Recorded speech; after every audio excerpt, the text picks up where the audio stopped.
Hello guys, आज आम जाऊँ ढुसगुड़ा डैम सेने केनता काଣା कनु देखमा चलो। डैम के जीवार लगी मोर दुईटा सांग मते घर के नहीं आसले। गाड़ी रे पेट्रोल कम थिला बोली आमे नरला पेट्रोल टैंक के पले आइसु। गाड़ी रे पेट्रोल भरला बेले भाल कम पेट्रोल देबा बोली करी मीटर नु हमर सौम्य भाई आगे खाने मिटका बार।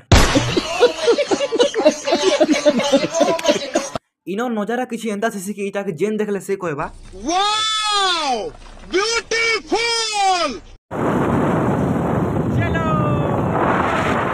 छतीगुड़ा आसला परे आमे टिफिन दुकाने खाइबार लागि किछि धरसु। इटा होचे ढुसगुड़ा डैम जीवार एंट्री गेट। जाऊ थिसु और बाटे जेन वर्षा आसी जे नहीं कहने पूरा भिजी गनु आमे किछि नहीं बोली आसु आज आंधी तूफान में हमके नहीं अटके पारे। ओहो रिलैक्स।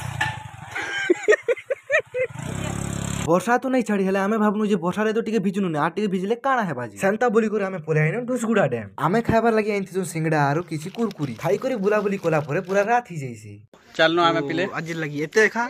जदि वीडियोटा भल लागला लाइक टे करबो, सब्सक्राइब टे करबो और जान जानो छे सब करबो। Okay bye.